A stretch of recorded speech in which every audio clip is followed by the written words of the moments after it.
What do you make of Jerry's comments? If you live in a house, then you can't buy a mansion. I think that's what he said. Something. Listen, it was crazy. It was ludicrous. It's because you're saying we couldn't afford a $16 million running back. 16. Now, that's 2 years. So that's not really $9 million, $10 million. Right. So that's really what you're spending. Yeah. Because on a one-year deal. On a one-year deal, which sounds crazy when you that gets 200 and something million. CD gets 100 and something million. We know Michael Parsons getting the numbers in the NFL now are so crazy. When you hear that number for that kind of a talent, now I understand everybody's saying $9 million for Derrick Henry, but I think Jerry them they didn't even think Derrick Henry probably was still Derrick Henry. Now we saw a Derrick Henry look like the old Derrick Henry yesterday, but prior to that, I wouldn't say that he looked like that, the old Derrick Henry prior to yesterday. He's starting to come on now. And then he turned it on against the Cowboys. Well, I would say if you go back to... Let me give it to you an easier way before you just try to break into me.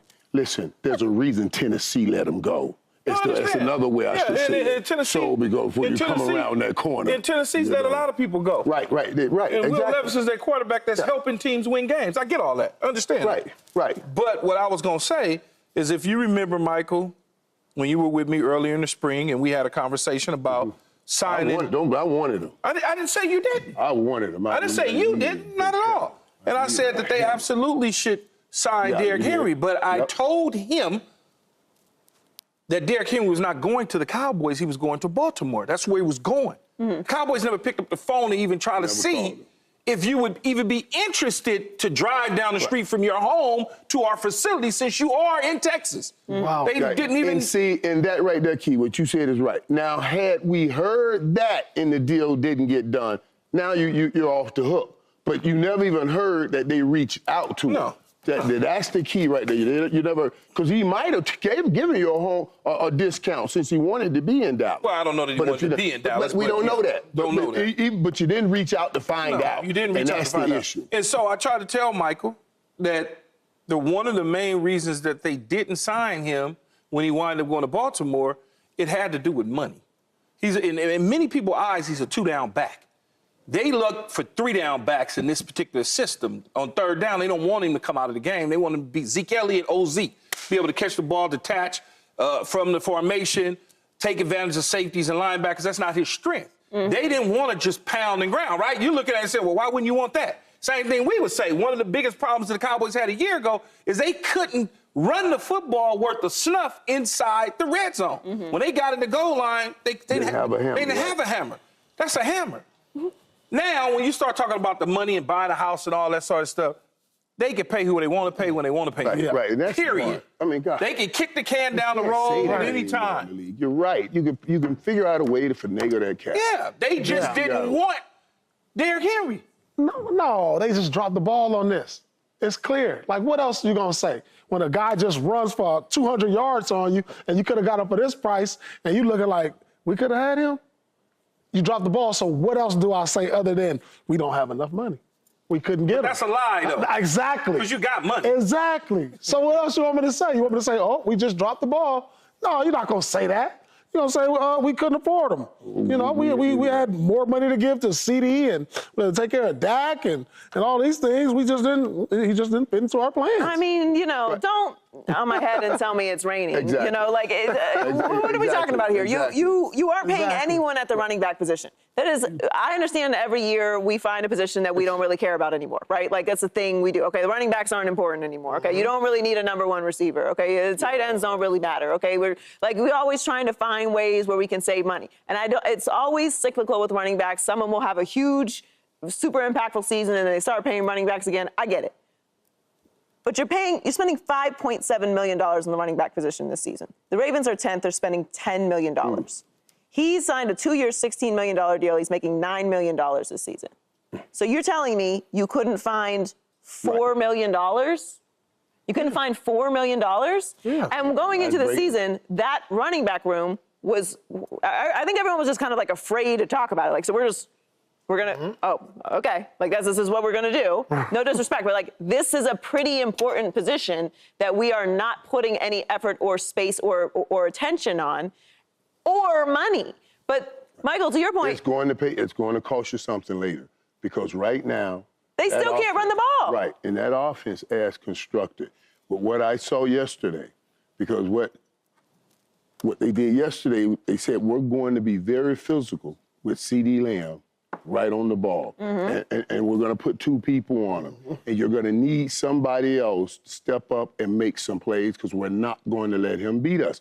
And there was no one else. So you save the resource of money, but come around that trade deadline, you're going to have to spend some resources on finding another player to help, because that defense is not going to stop the run. We can see that. They're going to struggle to stop the run all year. Best thing you do is to try to put points up and outscore teams. I just think it's outrageous. Now, I admittedly am like a big Derrick Henry fan. Right. But to know that is the running back room that you're coming into the season with, and to not, like, did you forget that Derrick Henry was available? Did you not? Are you not on that Slack channel? That wouldn't even been my first choice, though. Derrick Henry wouldn't even been my first choice. If I had the keys to the car, I went and got Saquon Barkley. Yeah, but if you ain't got 16, you certainly ain't got what's key. No, but I'm gonna find it though. Right, Michael. and see that's what. And I'm thinking, did they try to? Did they outthink what they believed that Derrick Henry's market would be, and then that never even approached him? Right. You see, that's why I keep talking about if there's an issue, that's an issue. You should have said, because, Saquon Barkley was out there. He went and got a pretty good number. Yeah. So you jump in that fight. But the Derrick Henry fight, that just shook. I don't understand why not reach out. So it's like you don't lose fights, you don't Maybe they didn't reach out. How did he know that? They didn't reach out. They didn't reach out. And how did he know that was too much? And he got mad enough to say it, That's Paul. what Michael's saying, is that you're not even trying to fight. He so got like upset you're enough losing to battles mention that it. you He didn't said even it. Derrick Henry for. said it. Yeah, they never even reached out because I wanted. They don't like that style. I know it's crazy, but West Coast system don't like backs like Derrick Henry. Yeah. They want 3-down backs. They want Christian McCaffreys. They want Reggie Bush types. They like the Zeke types. That's what they like. Right. If you look at any of those systems, the Josh Jacobs of the world, the Aaron Joneses of the world that come from that, they want guys that 3-down backs that can do some stuff instead of a dude that could go for 2,000 yards on you, okay, in a season. Yeah, well, you can just go out and say that. There's only one Christian McCaffrey. Are you jumping off the Cowboys bandwagon, the bandwagon that you helped build? From what I've seen here, these last couple of games have been matchup issues for the Dallas Cowboys because, honestly, you can't stop the run, and both of those teams And you said that you were worried about that with the Ravens. Very big at running the ball, and I said that going into the game. Now, my concerns come over to the offensive side because I knew that was going to happen. And what do you do now going forward? If I see what I saw on the sideline between CD and Dak, that's the only hope they have after they have the Giants, like he's been talking about, this run of teams right here. This is serious football here. You're going to have to get ready to play the Steelers, the Lions, 49ers, Falcons, Eagles, and Texans. That's the toughest run I've seen on anyone's schedule in the National Football League. Right now, when you look at anyone that has a run of 5 or 6 games, so yeah, I'm not jumping off the bandwagon, but there's a lot of cause for concern. Dak stood up there and said we have to be more professional on the sideline. That tweaked me. Like, what is that? Where is that coming from?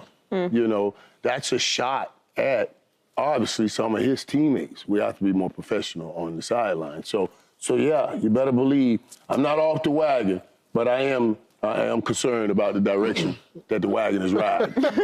Hey, Mike, they riding into a tsunami coming up. The waters is light right now when they see the Giants, but them waves is gonna hit. Boy, they haven't given me any confidence. I mean, I'm off.